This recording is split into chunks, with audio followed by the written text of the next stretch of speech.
Hi there everyone, welcome to my channel. So in this video guys, I will teach you how to delete a spam email in Gmail. Before we start, I would like to say thank you so much to all my viewers, silent viewers and supporters in my channel. Thank you for watching my videos. If you are new with my channel,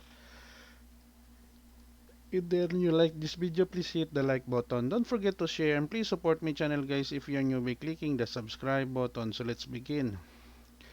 Removing or deleting spam email in Gmail is very easy. Let us define what is a spam email. A spam email is a type of email that is being sent to us so by other people that we don't know. Now, the problem with that is that if we open the spam email, it may contain a computer virus that may infect our computer. So, my advice to everyone, including myself, if ever we receive a spam email in our email inbox, we have to remove it or delete it. Okay, in this example, I will show you on how to delete spam email in Gmail. So, click the spam email, we have 9. So, if you want to delete a single email, just click this box and then click this one button, delete forever. It will delete it permanently.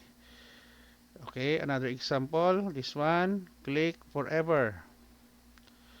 But if we want to remove all or delete all the spam email, click this button or select all, and then click delete forever. It will delete all the spam email in our spam inbox in Gmail. Okay guys, so this is the end of my report no on how to delete a spam email in Gmail. Thank you so much for watching. I hope that you have learned something new in this video.